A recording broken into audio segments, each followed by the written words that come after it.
My friends, today I want to tell you a story. A story not of headlines or statistics, but of one ordinary teenager standing in a crowded mall, carrying the weight of an accusation that could have shattered his future. He was accused of theft. Strangers whispered. Security stared. The world seemed to have already judged him guilty. But then, the truth emerged. Cameras revealed the real criminal. The boy was innocent. And in that moment, something more powerful than justice alone was restored: faith. Faith that truth has a way of breaking through the darkest clouds. This story is not just about one teenager. It is about all of us. Because each of us, at some point in our lives, will stand in a place where we are doubted, underestimated, or falsely judged. Maybe you've been told you're not good enough. Maybe you've been overlooked because of where you come from, how you look, or the mistakes of your past. Maybe, like that teenager, the world has pointed a finger at you and said, "You don't belong." But hear me clearly, you are more than the worst thing ever said about you. You are more than the labels, the whispers, the false accusations. You carry within you the power to rise, to endure, and to change the story. Think about the single mother who works 2 jobs but still finds time to help her child with homework. Think about the factory worker who shows up every day, not because it's easy, but because his family depends on him. Think about the student who studies late into the night, even when everyone says the odds are against her. These are not just ordinary people. They are extraordinary examples of perseverance. They prove that resilience is not reserved for the powerful. It lives in the hearts of the humble. Yes, life will sometimes accuse you of things you did not do. It will place burdens on your shoulders you did not ask to carry. But let me remind you, adversity does not define you. Your response to it does. We must not only fight for truth in our courts and in our communities. We must fight for truth within ourselves. Believe in your worth, even when others doubt it. Stand tall when life tries to push you down. Carry hope even when the night feels endless. This is not just about one boy in a mall. This is about a society that chooses whether to judge by assumption or to see with compassion. It is about a generation that decides whether to live divided by suspicion or united by trust. So tonight, I call on you, not as individuals divided by circumstance, but as a people united by purpose. Let us be a nation that lifts rather than tears down. Let us be neighbors who defend each other, leaders who inspire each other, and dreamers who remind one another that a better tomorrow is not only possible. It is our responsibility to create. And so, when you face your next trial, when you hear the voices of doubt, when the world says you are guilty before proven innocent, hold fast. Remember that justice, though delayed, will come. That light, though dimmed, will return. And that hope, though fragile, can never be destroyed. Because the truth is this: the future is not written by those who accuse, but by those who endure. It is not owned by those who judge, but by those who rise. And if one teenager, standing falsely accused in a mall, can walk out with his dignity intact, then you and I can walk through our trials with courage. We can walk into tomorrow not as victims of circumstance, but as authors of a new story. A story where perseverance conquers doubt, where justice overcomes prejudice, where unity defeats division, and where hope always has the final word. Imagine walking through a busy mall on a Saturday afternoon. The chatter of families, the laughter of children, the shuffle of footsteps echoing through polished floors. Neon lights flash from store windows, music plays from different directions, and life feels ordinary, almost routine. Now, picture a teenager, just like so many others, with a backpack slung over his shoulder, a little nervous, a little excited, maybe even saving up to buy something small to reward himself for all the effort he's been putting into life. He walks with the innocence of youth, unaware that within minutes, his world is about to turn upside down. As he steps into one of the stores, his eyes scan the shelves. He doesn't notice the suspicious glance of the cashier, the way security leans just slightly forward, or how a few shoppers begin to murmur. He is simply existing, breathing, and living his day. But suddenly, that simple act of living is interrupted. A voice cuts through the air, sharp, accusatory, filled with authority but empty of understanding. "Stop right there? What's in your bag?" The sound echoes louder than it should, bouncing off glass and tile, magnified by the judgment in the room. The boy freezes, confusion racing across his face. His heart stutters. People stop to stare. For them, this is entertainment, gossip, something to lean into with curiosity. But for him it is a storm breaking over his head. The accusation pierces deeper than words should ever go. He tries to speak, but his voice cracks. He tries to explain, but the whispers drown him out. I saw him near the counter. He's acting guilty. I knew it the moment he walked in. Without evidence, without pause, without hesitation, the crowd builds a case against him. Their eyes are heavy with suspicion, their assumptions already sealing a verdict before truth even has a chance to breathe. In that instant, the boy isn't seen as a human being. He isn't a student with dreams. He isn't a son with a family waiting for him at home. He isn't even a teenager trying to figure out who he is. No, in that moment, he is nothing but a suspect, a target, a story people are ready to believe because it's easier to assume the worst than to search for the truth. The silence inside him is deafening. His pulse pounds like thunder, and every second stretches longer than the last. He feels the heat of shame even though he has done nothing wrong. The label of thief hangs above him like a shadow, and perhaps the most painful part. He sees strangers he has never met look at him with contempt, as if they already know his story, as if his character is written on his face. This is the danger of accusation. It doesn't just question what you've done, it questions who you are, it digs into your identity, it claws at your dignity, it plants seeds of doubt not only in the minds of others but in your own heart. For a brief, terrifying moment, he wonders if there is any point in fighting back, if the truth even matters, if the world has already decided his guilt. The store's security guard steps closer. The manager folds their arms with confidence, as though they've caught a criminal red-handed. The crowd shifts uneasily, torn between curiosity and condemnation. And through it all, the boy stands frozen, a storm raging inside of him that no one else can see. Here's the truth: accusations are heavy. They don't just rest on your shoulders, they crush your spirit. To be accused is to feel the walls closing in before you've even had a chance to speak. And yet, in this moment, there is something extraordinary happening. The boy is trembling, yes. He is overwhelmed, yes. But deep inside, a small voice whispers to him, "Hold on. Don't give in. The truth will find its way." This voice is faint, barely audible beneath the noise of the crowd and the weight of suspicion. But it is there. It reminds him that no matter how convincing the accusation, no matter how loud the judgment, innocence has its own strength, and truth has its own timing. This is not just the story of one teenager. This is the story of anyone who has ever been judged before being understood, condemned before being heard, written off before being truly known. It is the story of walking into a room where your very presence is treated as evidence against you. It is the story of trying to breathe when the air is thick with doubt and the stares of strangers burn like fire. And so, as the crowd closes in, as the voices grow louder, as the accusation hardens into assumed guilt, the teenager stands on the edge of something bigger than himself. He does not yet know how this moment will end. He does not yet know if the truth will rise quickly or if it will take its time. All he knows is that the accusation has been made, the world is watching, and the story has only just begun the moment an accusation is made. Something invisible but powerful begins to happen.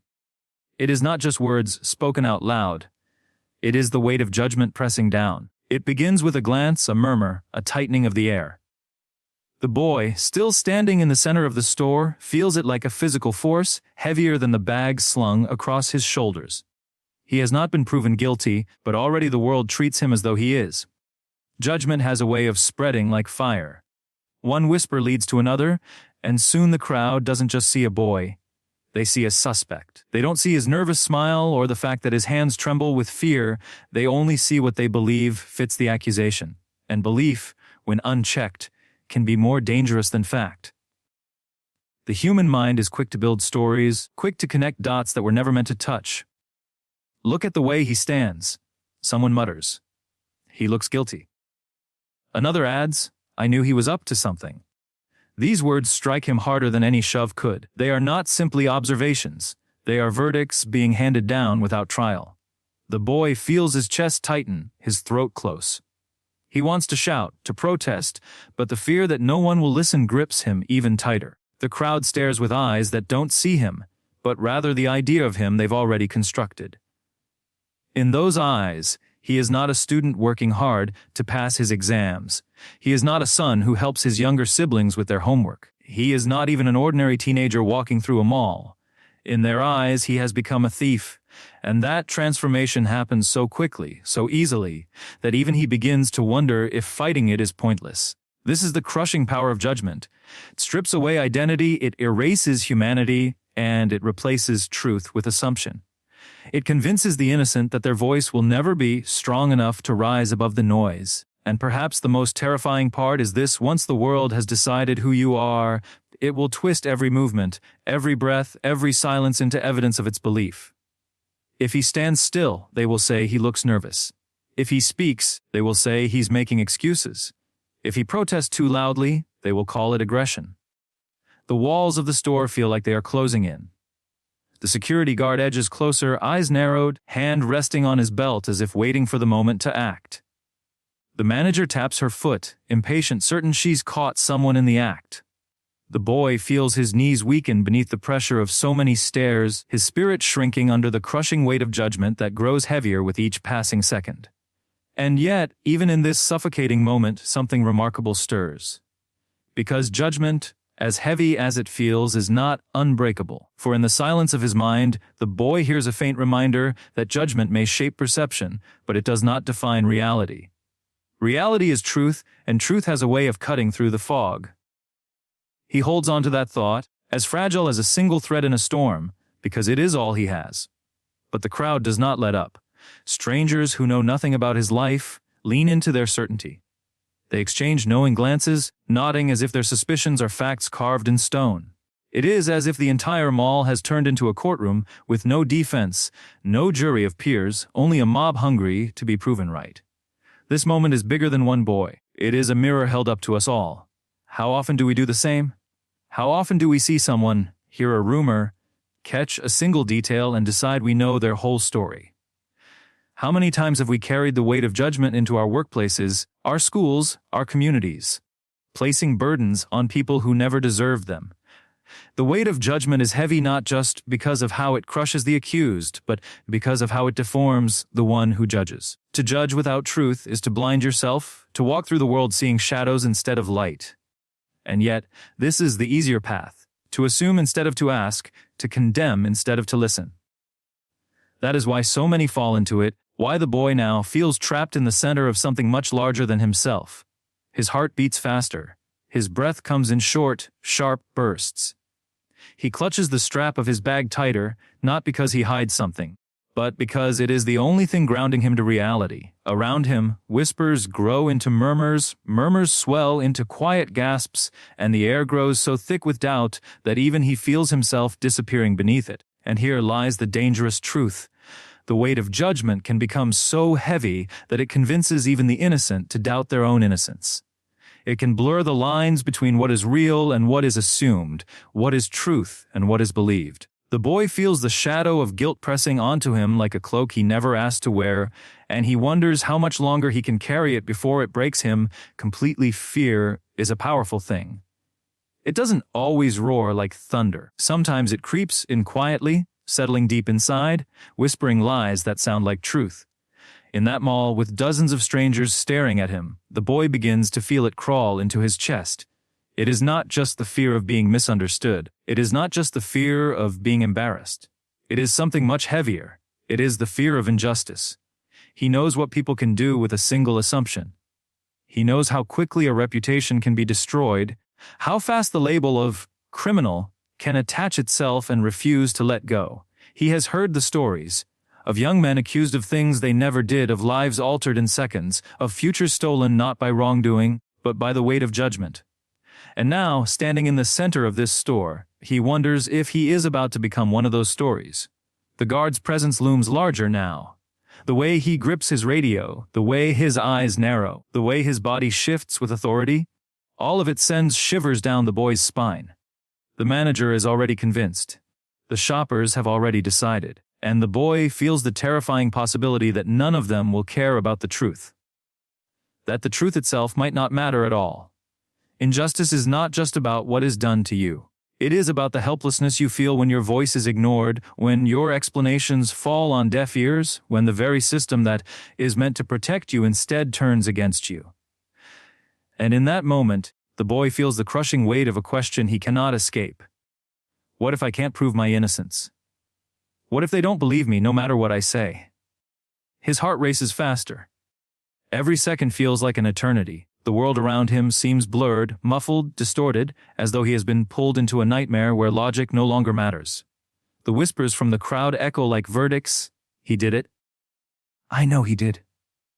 He feels their eyes piercing him, not with curiosity anymore, but with certainty. He is no longer seen as a boy. He is seen as a thief waiting to be caught.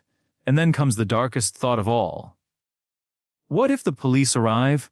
What if they put their hands on him, escort him out in handcuffs, and parade him through the mall as if guilt is already proven? What if this moment becomes a stain on his name that will follow him forever, no matter how many times he insists on his innocence? This fear digs deeper than embarrassment. It reaches into the core of his identity, because injustice has a way of not only punishing the body, but also breaking the spirit. It convinces you that the world will never give you a fair chance. That truth is weaker than lies, that innocence is powerless in the face of assumption. And when you believe that, something inside you begins to die. The boy feels it pressing down on him, this suffocating thought that maybe nothing he does will be enough. Maybe his words will be twisted. Maybe his silence will be used against him. Maybe the outcome has already been written, and he is simply playing out a role in a story that was decided the moment he walked through those glass doors. But fear, even fear of injustice, does something else too. It awakens. It sharpens. It forces you to confront not only what the world believes about you, but what you believe about yourself. As the boy trembles under the weight of all those stares, he clings desperately to the only anchor he has left, the quiet, unshaken knowledge deep within him that he is innocent. Still doubt lingers. Still fear whispers. Still injustice hovers like a shadow ready to swallow him whole. His palms sweat, his throat dries, his eyes flicker to the exit, but he knows running will only prove their suspicions. He knows silence will only feed their certainty. And so he stands frozen, not because he is guilty, but because injustice has a way of making the innocent feel trapped, powerless, voiceless. The boy's mind races with images of headlines, of schoolmates whispering about his arrest, of his mother's face when she hears the news, of doors closing before they even open. He imagines opportunities slipping away, friends keeping their distance, teachers doubting his character. All of this born not from what he has done, but from what others are convinced he has done. That is the cruelest part of injustice. It does not wait for truth. It does not honor fact. It simply feeds on perception until perception hardens into reality. And so the boy stands in that crowded store, trembling under the crushing weight of not only the accusation, but the possibility that no matter how innocent he is, this moment could define him forever. He feels the fear not just of this day, but of all the days that could follow, rewritten by a lie that spreads faster than truth ever could. And as the crowd watches, as security waits, as judgment continues to grow, the boy realizes he is staring directly into the face of injustice. The crowd grows restless. The whispers rise like a wave, echoing against the high walls of the mall. For a moment, time feels suspended, as if the entire place is holding its breath. And then, the sound comes. The sharp crackle of a police radio. The officers have arrived. Their footsteps are heavy, deliberate, cutting through the noise as people part to make way. The sight of the uniforms, the badges gleaming under the fluorescent lights, sends a chill through the boy's spine. To the onlookers, this is confirmation. If the police are here, surely he must be guilty. If the officers have been called, then justice is about to be served. But to the boy, their presence is not reassurance. It is terror. Because he knows that once the police are involved, the situation changes. Words spoken in frustration can be turned into statements. Fearful silence can be seen as guilt. Every twitch, every glance, every stammer can be interpreted as evidence. He feels the walls closing in tighter now, the space shrinking as the officers approach with authority written across their faces. The manager steps forward quickly, eager to tell her side of the story. "That's him," she says, pointing at the boy as if she's unveiling a criminal to the world. The crowd murmurs in agreement, some shaking their heads with disapproval, others folding their arms with satisfaction. And all the while the boy feels smaller and smaller, as if he is being erased by the weight of their certainty. One of the officers looks at him closely, scanning him from head to toe. The boy feels his heart hammering against his ribs, his breath shallow and uneven. The officer's hand rests casually on his belt, near the handcuffs. The sound of metal jingles lightly, but to the boy, it thunders like a drumbeat of doom. He imagines those cuffs snapping around his wrists, imagines being led out of the mall while strangers film with their phones, imagines headlines that will brand him forever. And yet, he knows he has done nothing wrong. He knows that inside his backpack are only the things he came in with. He knows the truth is on his side. But standing before the police, the truth suddenly feels fragile. It feels like a candle flickering in the middle of a storm, struggling not to be snuffed out. The officer speaks. His voice is calm but carries an authority that demands obedience. Open your bag. 3 words. Simple, direct, final. The boy's hands shake as he fumbles with the zipper, every motion watched by dozens of eyes. The bag opens. The contents spill into view. Nothing stolen. Nothing suspicious. Just books, notebooks, and a few personal belongings. But the weight of accusation is not lifted so easily. The crowd leans in, still searching for something, still unwilling to let go of their belief. The manager frowns, almost disappointed, as if truth itself has betrayed her certainty. And the boy realizes that innocence is not always enough to free you from suspicion. Once the seed of doubt is planted, it takes root deep, and people cling to it stubbornly, even when the evidence contradicts it. The officers exchange glances. Their eyes shift to the cameras mounted in the corners of the store. One of them nods, signaling for the footage to be pulled up. The boy stands frozen, his hands trembling at his sides, as if even his innocence is on trial. The presence of the police has not yet brought him peace. Instead, it has heightened the stakes, magnified the tension, and placed his entire life under the harsh spotlight of judgment. The crowd grows quieter now, sensing something is about to unfold. A shift is coming, though no one yet knows in which direction. The boy keeps his eyes on the floor, too afraid to meet their stares, too afraid to see the verdict in their faces. His chest rises and falls rapidly, each breath a struggle. In this moment, he is caught between 2 possibilities: vindication or condemnation, and so, with the police standing over him, the manager watching closely, and the crowd pressing in around him, the boy feels the full weight of what it means to be at the mercy of others. He has no power, no control, no voice loud enough to silence the assumptions. He has only the truth, and truth, for now, is waiting to be revealed. The air inside the store is thick with tension. Every breath feels heavy, every second stretched out like an eternity. The boy stands still, the weight of eyes pressing down on him from all sides. The police officers, steady and composed, turn their attention to the cameras mounted high in the corners. And for the first time since the accusation was made, there is a new possibility in the room, the possibility of proof. The crowd grows quiet. The whispers fade, replaced by anticipation. People lean forward, their curiosity sharpening like blades. The boy feels their gaze shift, not away from him entirely, but toward the small screens that will soon tell a story no one can deny. He clutches his bag closer, not because he has anything to hide, but because it has become a shield, the only thing tethering him to a sense of safety. One of the officers signals to the store staff. Pull the footage. The command is simple, but it lands in the boy's chest like thunder. This is the moment. The footage will decide what words could not. His voice has been drowned out by judgment, his innocence overshadowed by suspicion. But perhaps the cameras, cold, unblinking, impartial, will finally see what no one else bothered to see. Yet even as hope flickers, fear lingers. Because the boy knows how fragile truth can feel in the face of so much doubt.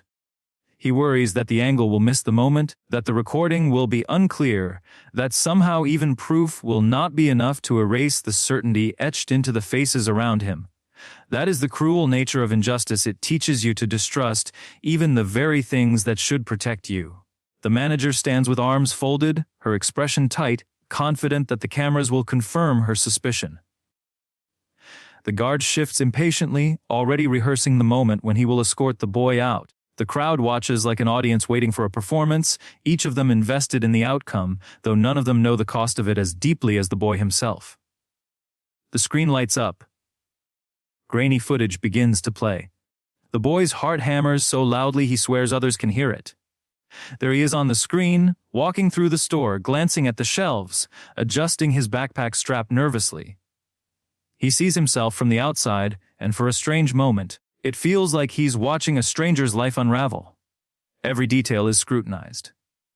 Every movement dissected. The boy watches his own image on the monitor and wonders if the crowd will see what he knows to be true. That he touched nothing, took nothing, did nothing wrong. But still, the silence is unbearable. Each frame feels like a trial. Each pause feels like a verdict.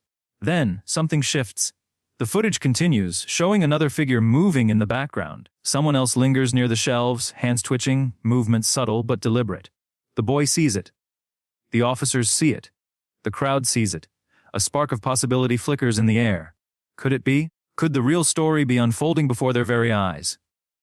The boy's chest tightens. His eyes widened. Hope rises, but he dares not grasp it fully yet. He has learned in these few agonizing minutes how dangerous hope can be when judgment is heavy, and so he stands frozen, waiting, holding on to the faint belief that truth, though fragile, is still stronger than assumption. The officers lean closer, their eyes narrowing as the footage plays again, slower this time. The boy's image is clear: no theft, no wrongdoing. And beside him, the shadow of another figure lingers, slipping something into their pocket when no one was watching. The evidence begins to reveal what the boy could not say with words, what his trembling voice could not convince them of. But still, the crowd is not ready to let go. Doubt clings stubbornly, suspicion hangs heavy. The boy feels the sting of it in their silence, in their unwillingness to admit they may have been wrong. And yet, the search for truth is no longer hidden. It is unfolding on the screen, frame by frame, cutting through the fog of judgment. For the boy, every second of that footage feels like a lifetime. He watches himself again over and over, standing in innocence, carrying only what he brought in. He watches the other figure again, slipping quietly, moving quickly, unnoticed until now. The tension in the room deepens, not because the truth is unclear, but because the truth is undeniable. And still, people resist it. This is the nature of truth. It does not always arrive like lightning, sudden and explosive. Sometimes it comes slowly, quietly, patiently, revealing itself inch by inch, until there is no space left for lies to hide. The boy stands in that truth now, trembling, uncertain, yet beginning to feel the faintest weight lifting from his shoulders. The officers exchange glances once more. The guard steps back slightly. The manager's arms unfold, her confidence faltering. The crowd leans closer to the screen, eyes widening as the evidence builds. And the boy, though still surrounded by suspicion, begins to sense that something larger than their judgment is finally beginning to speak on his behalf. The search for truth has begun to shift the ground beneath his feet, and everyone in the store can feel the balance of the moment beginning to change. The footage rolls again, slower this time, frame by frame. The boy's heart pounds in his chest as if trying to escape. His image is clear, innocent, ordinary, untouched by guilt. But then, in the corner of the screen, a figure emerges. At first, it seems unremarkable, just another shopper drifting between the aisles. But as the seconds pass, the truth begins to reveal itself, quietly, mercilessly. The crowd leans in closer, eyes narrowing, jaws tightening. The officers remain still, but their focus sharpens. The boy's breath catches as the moment unfolds. The figure on the screen pauses at a display, glances over their shoulder, and with a swift, practiced motion, slips an item into their pocket. Not once, not twice, but several times, moving with the kind of confidence that comes from believing no one is watching. The room seems to shift. Silence takes over, heavier than before. The whispers vanish, replaced by stunned disbelief. The boy feels his knees nearly buckle beneath him. Not from guilt, not from fear, but from the overwhelming surge of relief. The truth is there. The proof is undeniable. He was never a thief. He was never a criminal. All along, someone else had been playing the part, hidden in plain sight. And then comes the twist that cuts deeper than anyone expected. The face of the thief comes into focus. Not a stranger. Not some unknown figure lost in the crowd. It is someone familiar, someone the store trusted. A staff member. A person in uniform. A worker who had been moving around the store freely, unnoticed, unsuspected. The very kind of person no one thought to question. Gasps ripple through the room. The crowd stares, some with wide eyes, others with mouths open in shock. The manager's face drains of color, her earlier confidence collapsing like a fragile house of cards. The guard stiffens, his jaw tightening, his eyes darting between the boy and the screen as if struggling to process what he sees. And the boy. The boy who moments ago stood at the center of accusation now stands at the center of truth's revelation. This is the unexpected twist. The guilty were never the ones under suspicion. The guilty were hidden in the roles people trusted most. And the innocent, who had been judged and humiliated, was carrying the weight of a crime that never belonged to him. But the twist is not only about who the real thief is. It is about the lesson that unfurls in that moment. How quick people are to point fingers at the ones who look vulnerable. How easy it is to believe the worst about someone who seems out of place. How blind we become when we allow assumptions to dictate reality instead of truth. The boy watches silently as the officers nod to each other, their faces grim. They replay the footage again, this time zooming in, leaving no room for denial. The workers' hands are clear, their actions undeniable. The crowd shifts uncomfortably, shame creeping in where judgment once stood. Some glance at the boy with regret, others avoid his gaze entirely, unwilling to face the weight of their own assumptions. And yet, the boy does not gloat. He does not shout. He does not return judgment for judgment. He simply stands there, trembling, his chest rising and falling, relief mingled with exhaustion. Because he knows the cost of what just happened. He knows how close he came to being destroyed by a lie.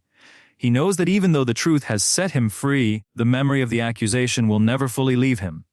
The unexpected twist is more than just a revelation about guilt and innocence. It is a mirror held up to the crowd, to the manager, to the guard, to every stranger who had been so quick to believe the worst. And in that mirror, they see their own failure. Their failure to pause, to listen, to consider, to treat another human being with fairness and dignity.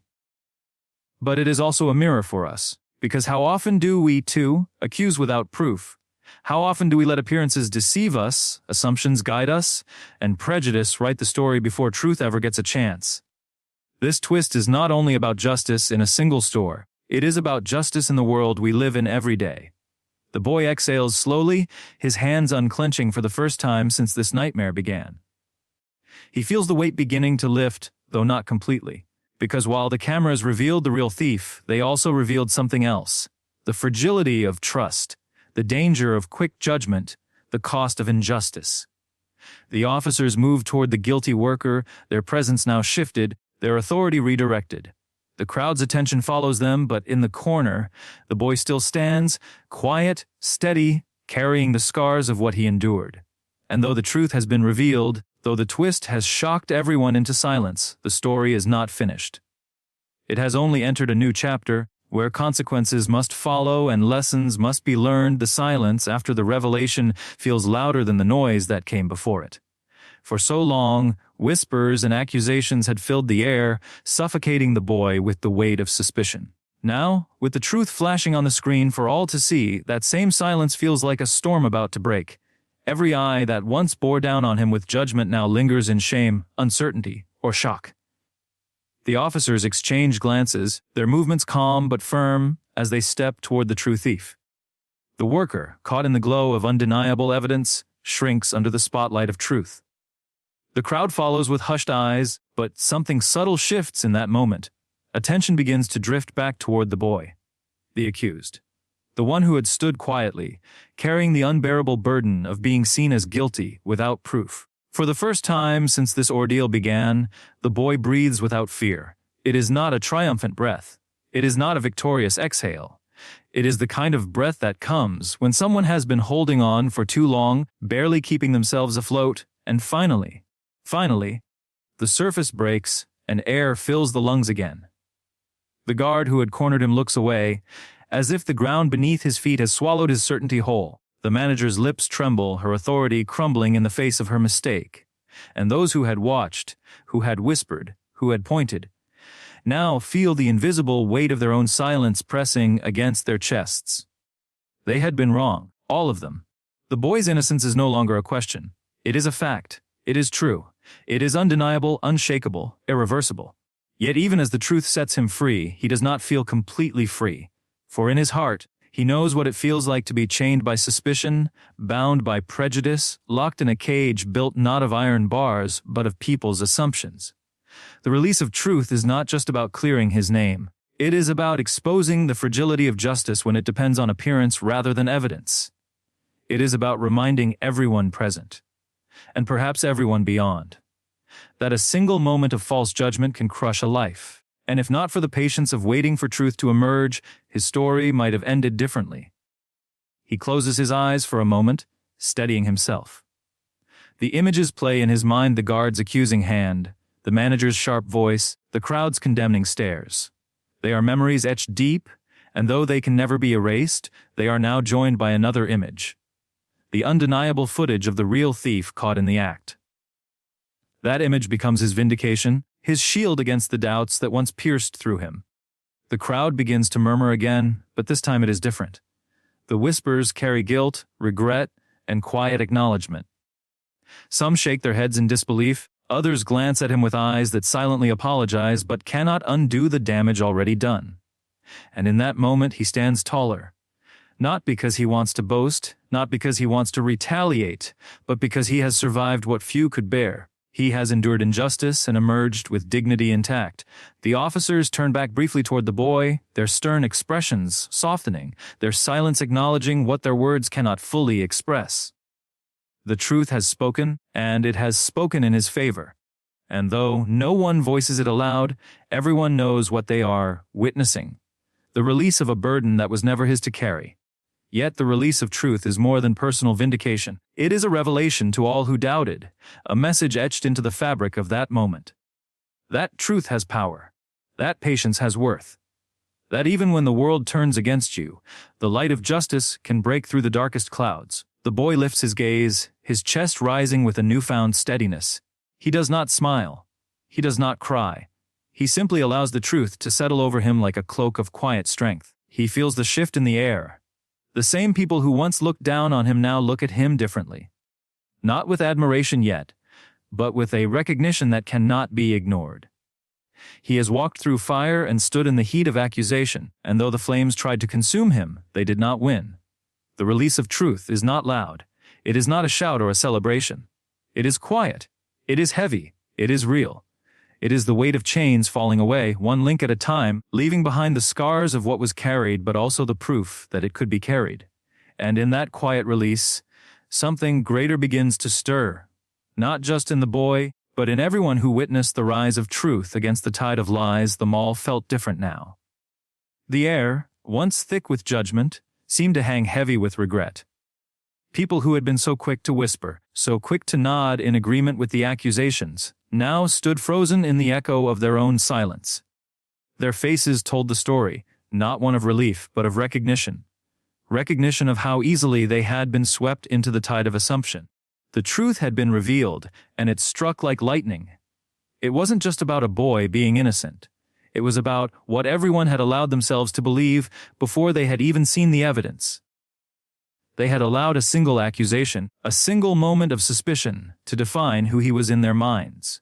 And now, faced with the undeniable reality of his innocence, they realized the danger of assumptions. Each glance from the crowd felt like a mirror reflecting back the weight of their own choices. Some looked down at the floor, ashamed to meet his eyes. Others shifted uncomfortably, as if moving could erase the guilt that clung to them. But nothing could erase the fact that they had all played a role, however small, in casting judgment without knowing the truth. The boy, standing quietly at the center, became more than just a teenager accused. He became the symbol of every person who has ever been unfairly judged.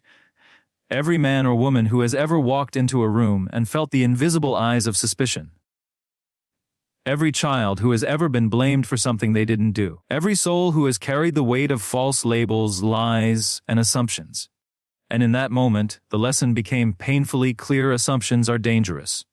They are silent weapons, invisible daggers that wound without warning. They strip away dignity, they crush spirits, and they destroy trust. A simple thought, looks guilty, had almost written an entire story that wasn't his to live. But assumptions don't stop at a single boy in a mall. They ripple outward into society, shaping how we see one another. They decide who we believe, who we dismiss, who we protect, and who we condemn. They blind us to truth and bind us to lies. And if left unchecked, they can unravel the very fabric of fairness and justice that holds communities together. The lesson wasn't only for the crowd inside the mall. It was for every person who would ever hear this story. Because in life, each of us has made assumptions. Each of us has been guilty of looking at someone and thinking we already know their story. Maybe it's the way they dress, the way they walk, the color of their skin, the sound of their voice. Maybe it's their past, a rumor, or a mistake they once made, and in that instant of assumption we close the door to truth. But the truth, as it always does, eventually reveals itself. And when it does, it shows us not just the innocence of the accused, but the flaws within ourselves. The mirror doesn't just reflect the boy's freedom, it reflects the crowd's failure. Their eagerness to judge, their lack of patience, their silence when fairness was needed most. The boy didn't speak. He didn't need to. His silence said everything. It was a silence that forced people to confront their own thoughts. It was a silence that screamed louder than words. You doubted me? You judged me? You almost let me carry a punishment that wasn't mine. This is where the real power of the story lies. Not in the thief who was caught, not even in the officers who uncovered the truth, but in the lesson that was carved into the hearts of those who watched it unfold. That lesson is universal. Never let assumptions define reality. Never let suspicion replace truth. Never let prejudice become justice.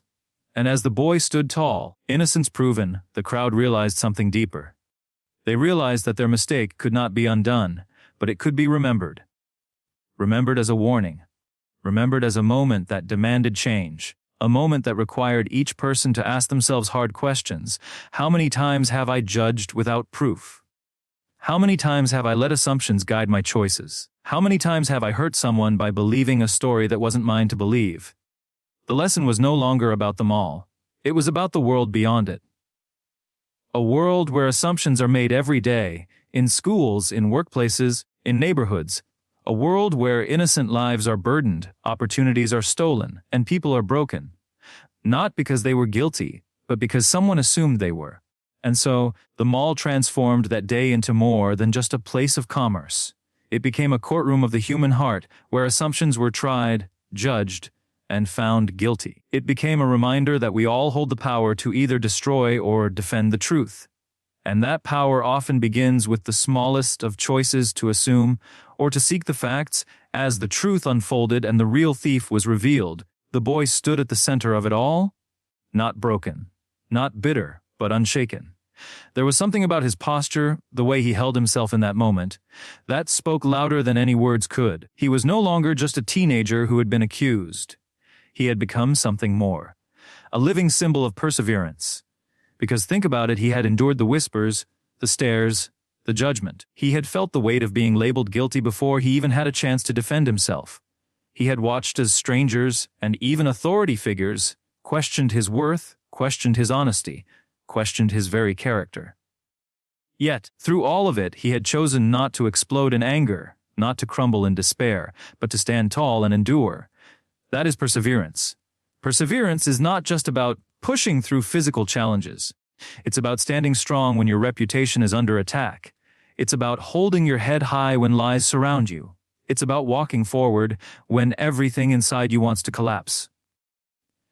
And in that mall, with hundreds of eyes watching him, the boy became a reminder that real strength is not about what you do when life is easy, but about how you carry yourself when life tries to break you.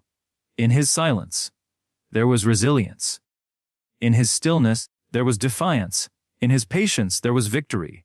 And isn't that the story of so many great individuals we admire in history and in life? People who endured hardship, injustice, ridicule, or betrayal, but who refused to let the weight of the world define them. People who persevered when others would have given up. People who understood that storms don't last forever, but the strength you build by surviving them does. This boy, though young, carried that same spirit. The mall became his stage, and every second he endured without crumbling became his performance of perseverance. He wasn't just defending himself, he was teaching everyone watching that resilience is possible, even when the odds are against you. Imagine for a moment what was happening inside him during those tense minutes. The fear must have been overwhelming. The anger must have been boiling. The temptation to lash out, to yell, to prove himself with rage must have been screaming within him. But instead of letting those emotions control him, he chose patience. He chose endurance. And that choice turned him from a victim into a victor. That is what makes perseverance so powerful. It transforms the narrative. It takes a moment meant to destroy you and turns it into a moment that defines you. Perseverance doesn't erase the pain, but it gives purpose to the pain. It doesn't deny the struggle, but it declares that the struggle will not win. The boy's perseverance also served as a mirror to the crowd. They saw him stand quietly while the accusations rained down. They saw him wait while evidence was sought. They saw him remain calm while judgment swirled around him. And when the truth was revealed, they couldn't help but see the contrast between his endurance and their own weakness in rushing to judgment. He had persevered in silence while they had faltered in haste. That contrast is powerful because it challenges us all. It asks us, how do we handle our trials? Do we break under the weight of unfairness? Do we lash out when we are misunderstood? Do we give up when life seems unjust? Or do we, like this boy, stand firm, endure the storm, and let perseverance carry us to the other side? Perseverance is not glamorous. It is not loud. It is quiet, steady, unyielding. It is the act of choosing to rise when everything around you says you should fall. And that day, the boy embodied it fully. He showed that even in the face of accusation, even in the presence of injustice, perseverance can write a different ending. And maybe that's why his story resonates beyond the walls of the mall. Because every single one of us knows what it feels like to be misunderstood, underestimated, or unfairly judged. We all know what it feels like to carry a burden that seems heavier than we can bear. But his story reminds us that the burden is not the end of the story. What matters is whether we keep walking under its weight until the truth, until justice, until hope finally breaks through. The boy became more than an accused teenager. He became a symbol that perseverance is not reserved for heroes in history books or leaders on great stages. It can be found in an ordinary mall, in an ordinary boy, on an ordinary day, when he chooses to endure the extraordinary challenge of being falsely accused. He became a symbol of what we can all be when life turns against us, a symbol of strength, a symbol of resilience, a symbol of perseverance. When the truth was finally revealed in that mall and the boy was cleared of blame, the silence that followed was not just relief, it was reflection. Because in that silence, people began to recognize something uncomfortable, something far larger than one accusation, one teenager, or one theft. They began to realize that what had played out before their eyes was not just a story about a boy, but a story about all of us. It was a reflection of society itself. Every stare, every whisper, every quick judgment that poured onto that young man was not born out of evidence, but out of assumption. The crowd didn't know what had actually happened. They didn't stop to consider his perspective, his innocence, or his truth. Instead, they saw an accusation and treated it like a verdict. And in that instant, the mall became a mirror, showing just how often we, as people, do the very same thing. How many times have we judged others without knowing their story? How many times have we written someone off because of the way they look, the way they speak, the clothes they wear, or the place they come from? How many times have we been quick to point a finger but slow to extend a hand? The truth is, society has a habit of rushing to judgment, and this boy's ordeal only revealed it in its rawest form.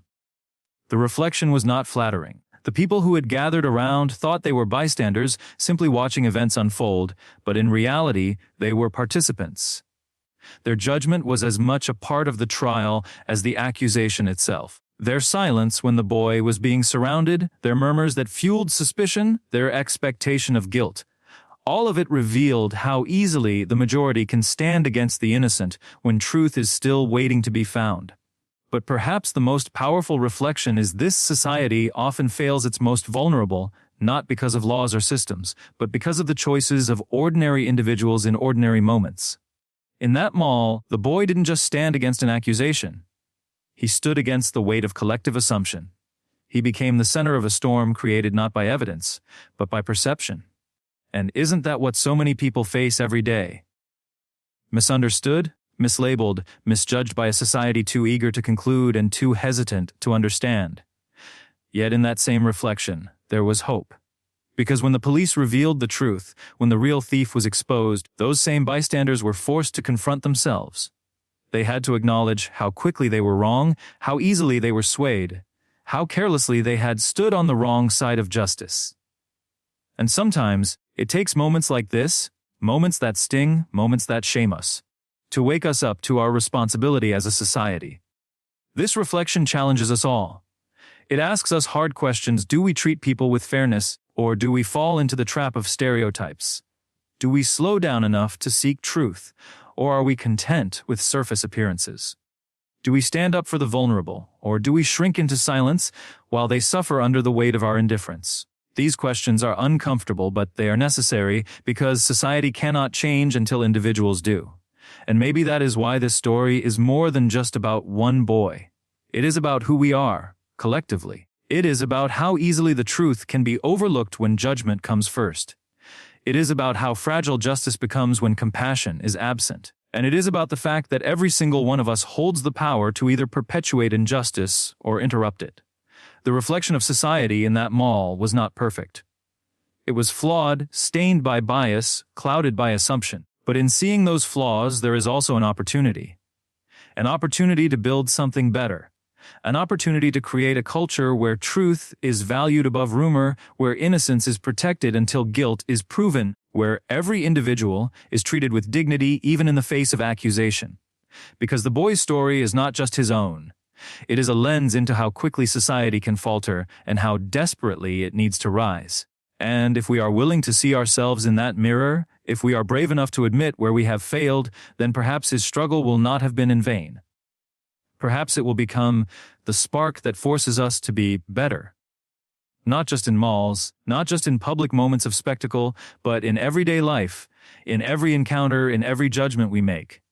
The boy walked free, but society was left with the heavier burden, the burden of self-examination, and that reflection will not disappear quickly. It lingers, challenging us to face who we are and who we are becoming. It whispers to us that justice is not only about courts and police, but about the choices we make in the quiet moments when no one is watching. It tells us that the measure of a society is not how loudly it celebrates truth when it is revealed, but how carefully it guards truth before it is ever in question. In the aftermath of that shocking revelation, when the truth finally stood clear and the boy's innocence was undeniable, something larger began to stir within the crowd. It was no longer just about the boy, the store, or the theft. It became about everyone present. The mall, once divided between accusers and the accused, became a stage for a greater truth, the undeniable need for unity. Because what good is justice if it is constantly threatened by division? What good is truth if it cannot bind people together after it is revealed? Unity is not built in moments of comfort. It is forged in the fires of tension, misunderstanding, and conflict. And on that day, unity became a choice. The people watching had seen how quickly suspicion could tear down a young man's dignity. They had seen how easily division could form between those who believed the boy was guilty and those who hesitated to judge. They had seen how fragile trust became when prejudice entered the equation. And in that revelation came a powerful reminder: the strength of a community, of a society, of a nation is not tested when times are easy. It is tested when one of its own stands on the edge of being broken. But unity is not passive. It doesn't happen by accident. It must be chosen. It must be protected. It must be fought for. On that day, the crowd could have walked away, content to say, the truth came out, justice was done, let's move on. But true unity demands more. It demands that we not only acknowledge injustice after it has occurred, but also that we rise to prevent it from happening again. It demands that we step out of silence and into solidarity. Imagine for a moment if, instead of suspicion, compassion had been the first instinct. Imagine if someone had stepped beside that boy when he was being accused, not to argue, but to stand in quiet solidarity, to say with their presence, "You are not alone." That is unity. And that is the kind of power that can transform not just a moment in a mall, but the entire fabric of society. Unity does not erase differences, it honors them. It does not silence voices, it amplifies them. It does not eliminate disagreement, it builds bridges through it. But unity also requires courage. The courage to stand with those who are vulnerable, the courage to listen when it is easier to speak, the courage to believe in the dignity of another person when the world around you demands suspicion. This story is more than a reflection of failure. It is a call to action, a call to unity that echoes beyond those walls. Because the truth is this: divided, people become vulnerable to fear, prejudice, and false assumptions. But united, people can rewrite the ending of every story like this one. United, communities can ensure that innocence is not crushed under the weight of collective judgment. United, societies can move closer to fairness, justice, and dignity for all. And yet, unity is not just about moments like these. It's about the daily decisions we make. It's about whether we greet a stranger with kindness or suspicion. It's about whether we choose to listen before we judge. It's about whether we use our voices to uplift or to tear down. Every single one of these choices either strengthens or weakens the fabric of unity. And when enough people choose division, society fractures. But when enough people choose unity, society rises. The boy's story showed us both sides of the coin. The division humiliated him, stripped him of dignity, and placed him under the crushing weight of false accusation. But truth brought a moment where unity could be chosen, where the people who witnessed injustice could become more than passive spectators. They could become builders of a better community. The call to unity is not just for leaders, for courts, or for institutions. It is for each of us. Because unity is not built in speeches or in policies alone. It is built in the ordinary moments. In the hallways of malls, in the streets of neighborhoods, in classrooms, in workplaces, in homes. It is built when we decide that the dignity of one person matters enough for us to act, to speak, and to stand together. Unity is not about perfection. It is about persistence. It is about continuing to choose connection over division. Even when it is difficult, it is about building trust one action at a time, even when the world around us seems determined to tear trust apart. It is about recognizing that our differences do not weaken us, they strengthen us. If we are willing to see each other not as strangers, but as fellow human beings, bound by the same fragile hope for fairness, dignity, and justice. The call to unity is loud, but will we answer it? It is persistent, but will we act on it? Because if we do, then the boy's struggle becomes more than just a moment of pain. It becomes a catalyst. It becomes the spark that teaches us that no matter how divided we may appear, there is always the chance to stand together, to rebuild trust, and to move forward not as fractured individuals, but as one community, one people, one humanity. When the truth came out and the crowd began to understand what had really taken place, a silence fell over the mall. It wasn't just the kind of silence that comes after a shocking revelation. It was the silence of reflection, of realization, of people suddenly seeing themselves in the mirror of this story. Because at that moment, the question was no longer about the boy, or the thief, or even the police officers who had uncovered the truth. The question turned to everyone else. What would you have done? What will you do the next time you are faced with a choice that tests your courage, your compassion, and your humanity? This is where personal responsibility begins. Not in the grand gestures, not in the big stages of power, but in the ordinary moments where we are given a chance to act. Because every person in that mall had a role. Some accused. Some watched in silence. Some whispered doubts. And then there were the few who waited for truth to surface, holding on to hope that the boy was not who others claimed him to be. That is the measure of responsibility. Not what we say when the truth is clear, but what we choose when the truth is hidden.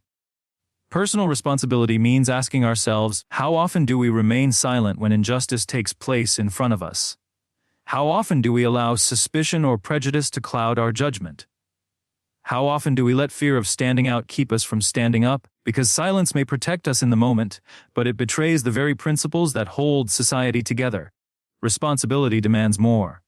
Responsibility calls us to be uncomfortable, to be courageous, to take risks for the sake of truth and dignity. Think of the boy, standing there, accused of something he did not do. Imagine the weight pressing on his shoulders, not just from the manager pointing fingers, but from the silence of everyone watching. Silence can cut deeper than words. Silence can make the innocent feel abandoned, even in a crowd. But what if someone, just one person, had spoken up? What if someone had walked forward and said, "Let's wait. Let's not rush. Let's hear him out"? That single voice could have changed the entire atmosphere. That single action could have transformed humiliation into fairness, fear into compassion. That is the power of personal responsibility. Responsibility is not just about preventing harm, it is about creating good. It is about using our voices, our choices, and our influence, no matter how small, to make a difference. And yes, it is easy to say that the police revealed the truth, that justice prevailed, and to leave it there. But responsibility asks, why did it take the police to uncover what people could have questioned themselves? Why did it take authority to expose what human decency could have prevented from escalating? Responsibility shifts the focus from them to us. It reminds us that waiting for someone else to fix the problem is not enough. Everyday heroes are not defined by badges, uniforms, or titles. They are defined by their willingness to act when it matters most. A teacher who defends a misunderstood student, a neighbor who stands up for someone being mistreated, a friend who refuses to laugh at cruelty. These are acts of responsibility. And each of them carries a ripple effect, proving that responsibility is not about saving the world all at once, but about refusing to let the world grow darker in your presence. And yet, responsibility is heavy. It asks for sacrifice. It asks us to risk our comfort for someone else's dignity. It asks us to carry weight that is not ours because we know that humanity is shared and injustice to one is injustice to all. The crowd in that mall learned a lesson: it is not enough to feel bad after the fact. Responsibility is about prevention, not regret. It is about courage in the moment, not guilt in hindsight. We live in a world that is quick to judge, quick to divide, quick to turn suspicion into condemnation. But personal responsibility pushes us in the opposite direction. It slows us down, it makes us pause before rushing to conclusions. It reminds us that every person we encounter carries a story we cannot see, struggles we do not know, and dignity we must honor regardless. So the call is clear: responsibility belongs to each of us. It belongs to the parent teaching their child to be fair, to the worker deciding how to treat their colleague, to the stranger who chooses kindness over indifference. It belongs to us not when it is convenient, but especially when it is difficult. Because responsibility is not about what we do when the world applauds. It is about what we do when no one is watching, when no one will remember, when the only reward is knowing we chose what was right. And perhaps the greatest weight of responsibility is this: knowing that silence is never neutral. To remain silent in the face of wrong is to give it power. To remain passive in the face of injustice is to allow it to grow. Responsibility demands action. Responsibility demands courage. Responsibility demands that we stop waiting for someone else to make the first move and instead recognize that the first move can be ours. And so, as we step back and reflect on this story, a boy accused, a crowd divided, a truth revealed, we begin to understand that it was never just about a single moment in a mall. It was never only about a false accusation or a thief exposed, or even about the officers who uncovered the truth. No, it was about us. It was about the choices we make when the spotlight isn't on us, when no one is there to record, when no authority is standing by to intervene. Because this story is a mirror.